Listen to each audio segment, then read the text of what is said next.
আলাতিবাদ করছে আমার এই বিশাল নিরাশপুরীর প্রজা সাধারণ। নিরাশপুরের প্রজা সাধারণের সুখে শান্তিতে কালাতিবাদ করছে। শুধু তাই নয়, সেই সত্যবাচনী সমাজের সব প্রজা সাধারণ আপনার গুণগানই গাচ্ছে। মারহাবা মারহাবা মারহাবা। ভাই উজির, তোমার মুখ থেকে বাণী শুনে আমি অত্যন্ত খুশি হয়েছি। আমার এই নিরাশপুরের প্রজারা সুখে শান্তিতে কালাতিবাদ করছে।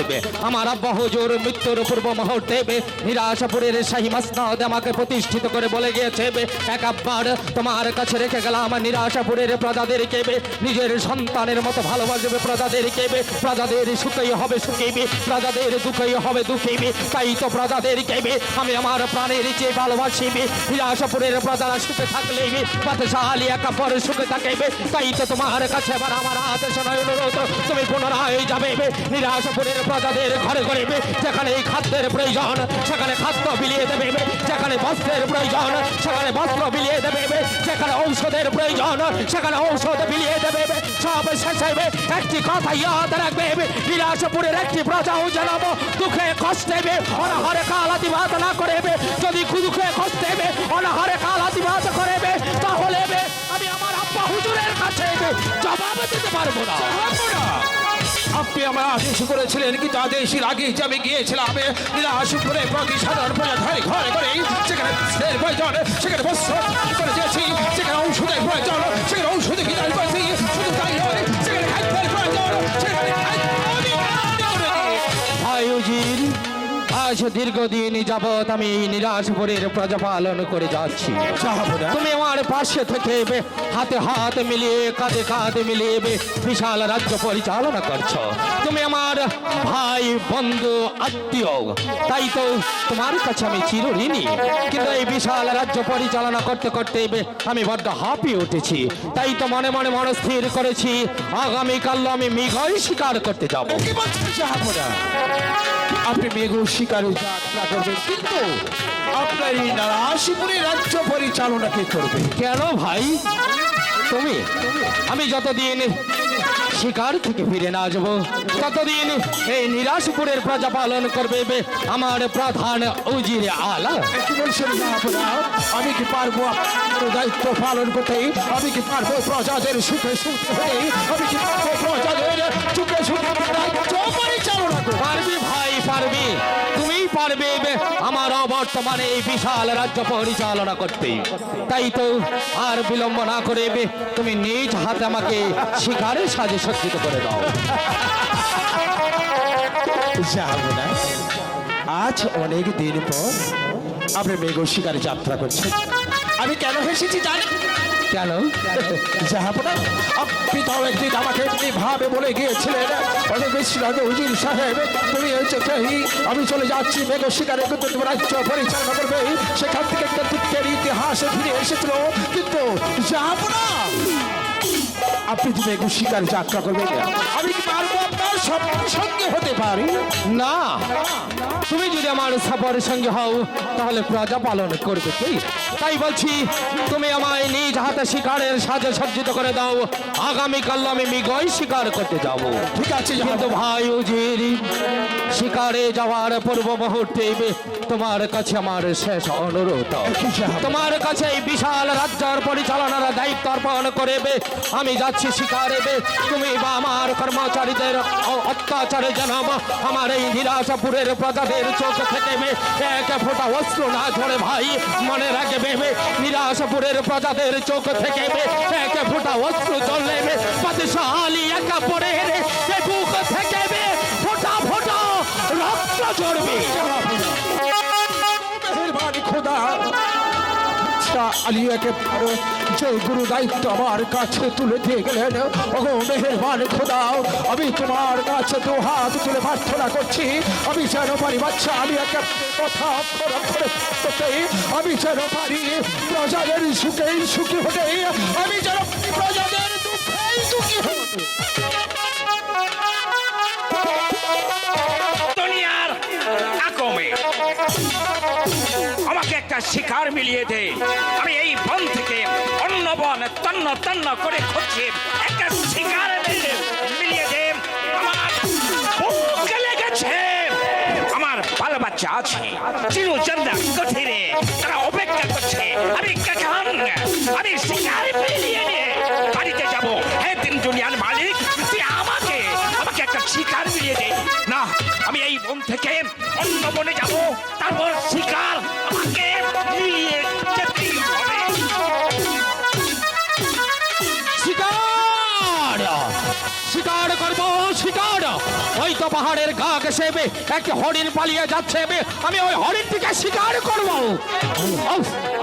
পালিয়ে গেল হরিণটি পালিয়ে গেল। তবে কি শূন্য হাত আমাকে শাহী মহলে ফিরে যেতে হবে। না না না, আমার শিকার আমাকে করতেই হবে। আমি বেগমকে কথা দিয়েছি, উজির আলাকে কথা দিয়েছি, তাই তো শিকার আমাকে করতেই হবে। ওই তো পাহাড়ের গা ঘেঁষে কি সুন্দরভাবে আরেকটি হরিণ পালিয়ে যাচ্ছে, ওই হরিণটিকেই আমি শিকার করব।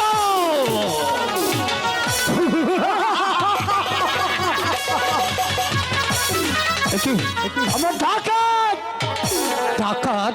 এই ডাকাত, আমার কাছে কি চাও ভাই? তোমার কাছে যা কিছু আছে সমস্ত কিছু আমাদের কাছে দিয়ে দাও। এসব তোমরা কি বলছো ভাই? কেন তোমরা এই অন্ধকার পথে পা বাড়িয়েছো? এই অন্ধকার পথ ছেড়ে দিয়ে তোমরা আমার সাথে চলো। আমি তোমাদেরকে কথা দিচ্ছি, তোমাদের প্রত্যেক ভাইকে আমি কর্ম দেবো, সৎ পথে রোজগার করে জীবিকা নির্বাহ করবে।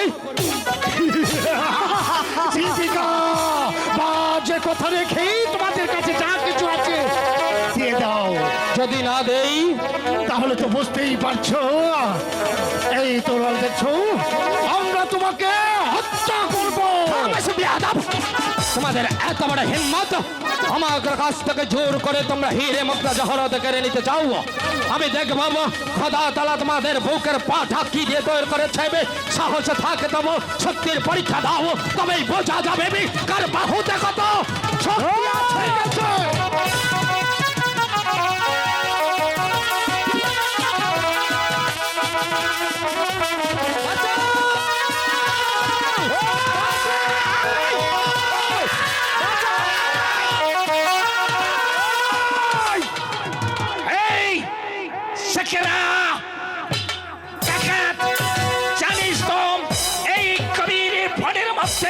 হাতির মতো বাহুতে শক্তি একটা চকলি থাকে, সেই চকলি উপেক্ষা করে তুই একটা মানুষের কাছ থেকে অত্যাচার করে জড়ত লুকিয়ে নিচ্ছিস।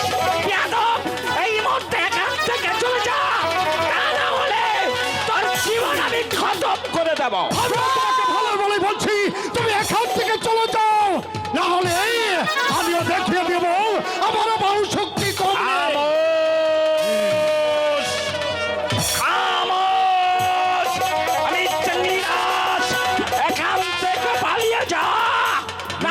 বাহুতে কত শক্তি আছে দেখিয়ে দেব। ঠিক আছে,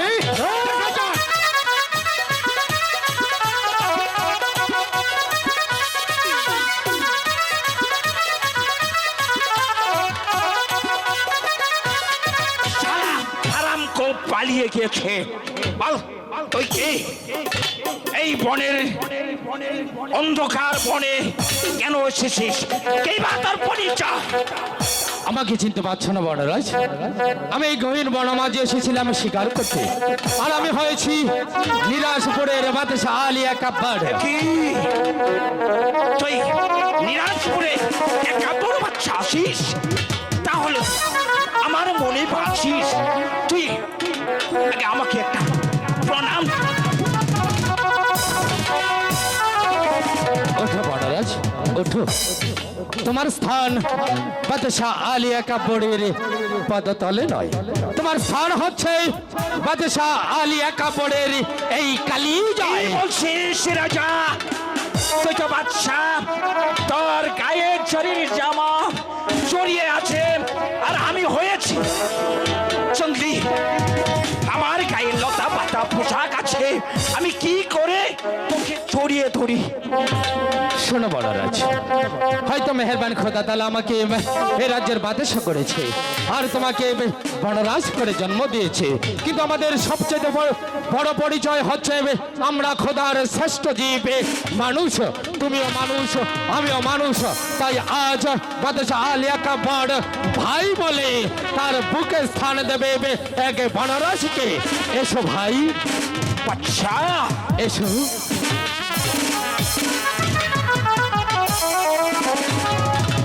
শোনো বনরাজ, বলো রাজা। তুমি তোমার জীবন বাজি রেখে দস্যুদের হাত থেকে আমাকে উদ্ধার করেছো, হ্যাঁ রাজা। তাই আমি তোমার কাছে ঋণী। ভাবছি এই ঋণ আমি কি দিয়ে পরিশোধ করব? এই গভীর বনমাঝে তোমাকে দেবার মতো তোমার কিছু নেই। আমাকে কিছুই দিতে হবে না রাজা। আমি আমি অনেক অনেক খুশি হয়েছি। না বনরাজ, তবু আমি তোমাকে পুরস্কৃত করব, কেননা তুমি আমার জীবন বাঁচিয়েছো। কিন্তু ভাবছি কি পুরস্কার তোমায় দেব, কি পুরস্কার পেয়েছি। এই গহীন বনমাঝে তোমাকে দেবার মতো হিরে মুক্তা জহরত যদি আমার কাছে না থাকে, আমার গায়ে রয়েছে এই জরির জামা। চুরির জামা? শুধু তাই নয়, হয়েছে দেখাবো ফটো বিক্ষে বাঁধা রয়েছে আমার উড়িয়ে বাজ ঘুরাবো, আমার গায়ের এই জরির জামা আর ওই উড়িয়ে বাজ ঘুরাবো আমি তোমায় উপহার দেবো বনরাজ। একই বলছিস রাজা, এই বহু মূল্যবান এই চুরির জামা আর উড়িয়া বাজ গোড়া দিয়ে আমি কি করব? শোনো বনরাজ, আজ না হয় কাল একদিন না একদিন তোমার উপকারে আসবে, তাই বলছি গ্রহণ করো আমার দেওয়া এই উপহার। ঠিক আছে রাজা।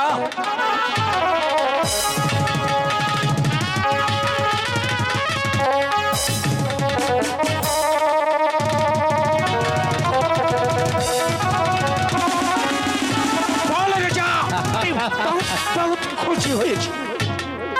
তুমি খুশি হয়েছো বলে আমিও খুশি হয়েছি। শোনো বনরাজ, আমি চলে যাচ্ছি, তবে যাবার পূর্বে তোমাকে একটি কথা বলে যাচ্ছি। বল রাজা। আমার এই গহীন বনমাঝে তোমায় তোমার দল বল নিয়ে যতদিন খুশি বাস করবে, আর যদি কোনো বিপদে পড়ব তাহলে বাদশাহ আলী একাপরের শাহী দরবারে চলে যাবে। বাদশাহ আলী একাপরের শাহী দরবারের দরজা তোমাদের জন্য চিরদিন খোলা থাকবে। শুধু তাই নয়, তোমাদের রাজকার্ড আমি চিরদিনের জন্য মওকুফ করে দিয়ে গেছি। রাজা, আমিও কথা দিচ্ছি রাজা, এই যদি কোনোদিন এই গহীন বনে এসে বিপদে পড়িস, একটিবার আমাকে স্মরণ করেছ, আমি চণ্ডীরাজ হাতির মতো বাহুতে শক্তি আমি উড়িয়ে এসে তোকে আমি উদ্ধার করে দিব, ভাই উদ্ধার করে দিব।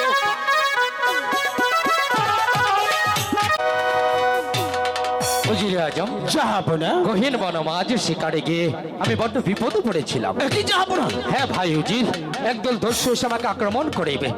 আমি তারা শুনে চিৎকার করতে থাকিবে, আমার চিৎকার শুনে ছুটে আসে এক বনরাজ, সে তার জীবন বাজি রেখে দস্যুদের হাত থেকে আমাকে উদ্ধার করেছে। কি বলছেন যাবো না? দস্যুদের হাত থেকে বনরাজ আপনাকে উদ্ধার করেছে, কিন্তু বনরাজকে কিছু বকশিস করেনি? অবশ্যই করে এসেছি ভাই, আমার গায়ের জরির জামা আর উড়িয়ে বাজে গোড়া। উজির সাহেব, যাবো না। মাত্র কয়েকদিন আমি মহলের বাইরে ছিলাম, এর মাঝে আমার শাহী মহল নোংরা হয়ে আছে কেন? রসিক মালিকি মহল ঝাড়ু দিতে আসেনি? যাবো না, আমার যে বলতে ভয় হচ্ছে। উজিরে আজম, যাবো না। আমি বড় শুনেছি প্রজারা নাকি আমার বিরুদ্ধে ষড়যন্ত্র করছে। হ্যাঁ যাবো। কেনই বা ষড়যন্ত্র করছে আর কিসের জন্যই ষড়যন্ত্র করছে? তাছাড়া রসিক মালিক মহল ঝাড়ু দিতে আসেনি কেন? তা বলুন উজিরে আজম, আমি আপনাকে অভয় দান করছি, নির্ভয়ে খুলে বলুন এমন কি হয়েছে? যাবো না, আমি গিয়েছিলাম রশিদ মালির বাড়ি। যাও মাত্র রশিদ মালি আমাকে বললো, জান উজির সাহেব, আমি ওই একাপর বাচ্চার দরবারে কোনো দিন যাবো না। আমি বলছি কেন ভাই? সে আমাকে কি বলেছে জানি? কি বলেছে? যাবো না, আমার বলতে জাতটা থর থর থর থর করে কে করছে। না ভাই, আমি আপনাকে অভয় দান করছি, নির্ভয় খুলে বলুন। যাবো না, রশিদ মালি বলেছে বাচ্চা আলিয়া কাপড়কে সে মেহেরবান খুদা তার একটি পুত্র সন্তান দান করেনি। সে 8 খুদা রাজা রয়েছে, সে 8 খুদা রাজার মুখ দর্শনে নাকি তাদের অন্ন ছুটে দাও। তাই তারা মনে মনে স্থির করেছে আপনার রাজ্য ছেড়ে তারা অন্য রাজ্যে চলে যাবে।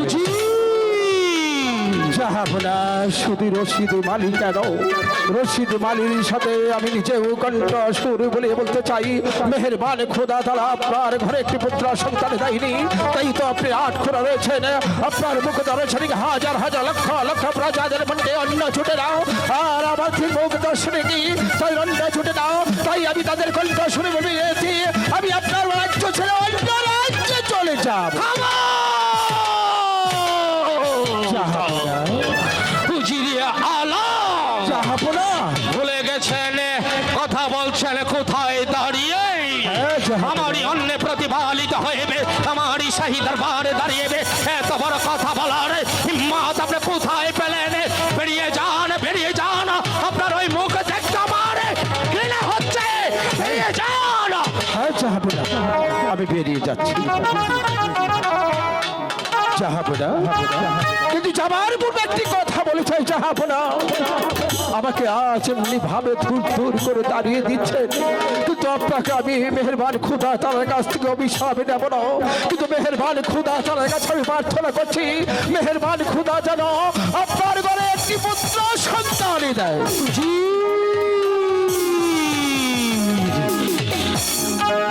আমি কি করলাম উজিরকে বেজ্জত করে দরবার থেকে তাড়িয়ে দিলাম কিন্তু কেন সে তো কোনো অন্যায় করেনি কোনো অপরাধ করেনি সে তো সত্যি কথাই বলেছে মেহেরবান খোদা পাক পড়োয়ার দিগারের কাছে একটি সন্তানের জন্য আমি কতই না লালায়িত একটি সন্তানের জন্য আমি কতই না দুহাত তুলে তার কাছে ফরিয়াদ করেছি আমার বেগম কতই না ডুকরে ডুকরে কেঁদেছে একটি সন্তানের জন্য মঞ্জুর করেনি খোদা বা আমার ফরিয়াদ দেইনি খোদা তাআলা আমার ঘরে একটি সন্তান যাদের এক মুঠো অন্যের সন্তানে তাদের ঘরে দিয়েছে কত ছেলে মেয়ে আমাকে এই বিশাল নিরাশপুরীর বাদশাহ করে রেখেছে নিরাশপুরীর সেই মসনাদ দান করেছে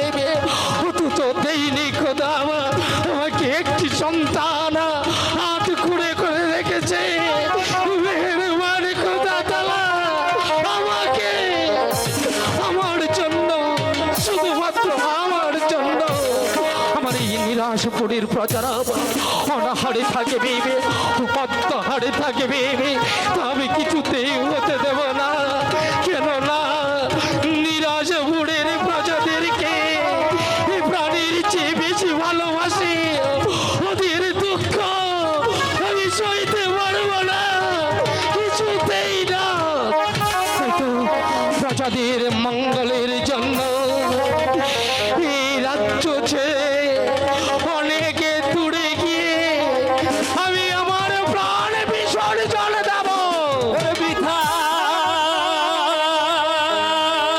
চিন্তা করুণা রাজ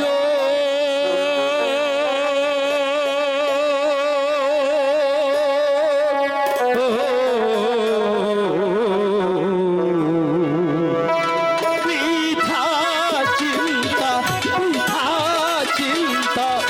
করুণা রাজ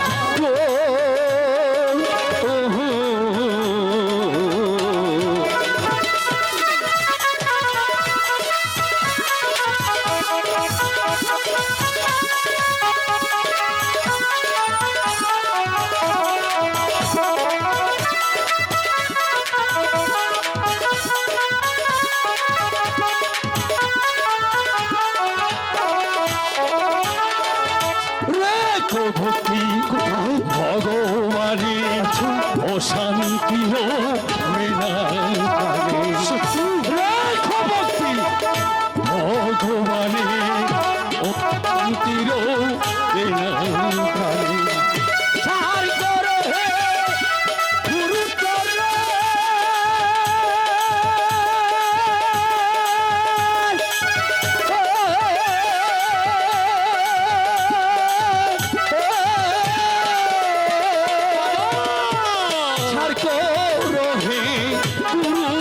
চরণ মনে আশা হবে পুরো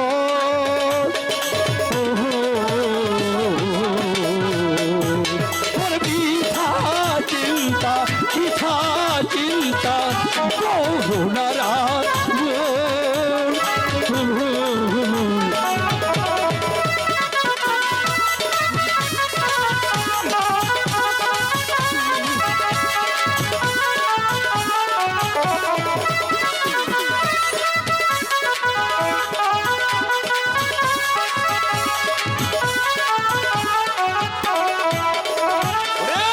কর্ম হলে এ সংসারে আসে দুঃখ বারে বারে গর্ব বলে এ সংসারে আসে দুঃখ বারে বারে